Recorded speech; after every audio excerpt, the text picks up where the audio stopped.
hurmatli uchrashuv ishtirokchilari, bugungi bank va mijozlar o'rtasida uchrashuvni boshlaymiz. Uchrashuvimizga ariza kelib tushgan. Safarov kredit olish uchun ariza bergan. Kredit shartlarini tushuntirib o'taman. Siz Inclusive Banking bo'yicha kredit loyihasiga ariza bergansiz.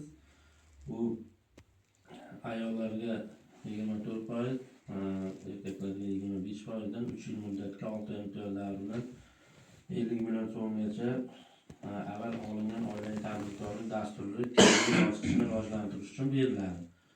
Chorvachilik yo'nalishida ariza bergan ekansiz. Arizangizni mahallaviy ishlash bo'lim xodimlari ko'rib chiqadi. Belgilangan tartibda underwriterlar guruhiga tashlaymiz. Underwriterlar guruhidan ijobiy qaror qabul qilingandan so'ng sizga kredit ajratish bo'yicha kredit shartnoma imzolaymiz. Shu bo'lim tomonidan to'langan barcha hujjatlarni taqdim qilsangiz, ertaroq moliyalashtirib beramiz.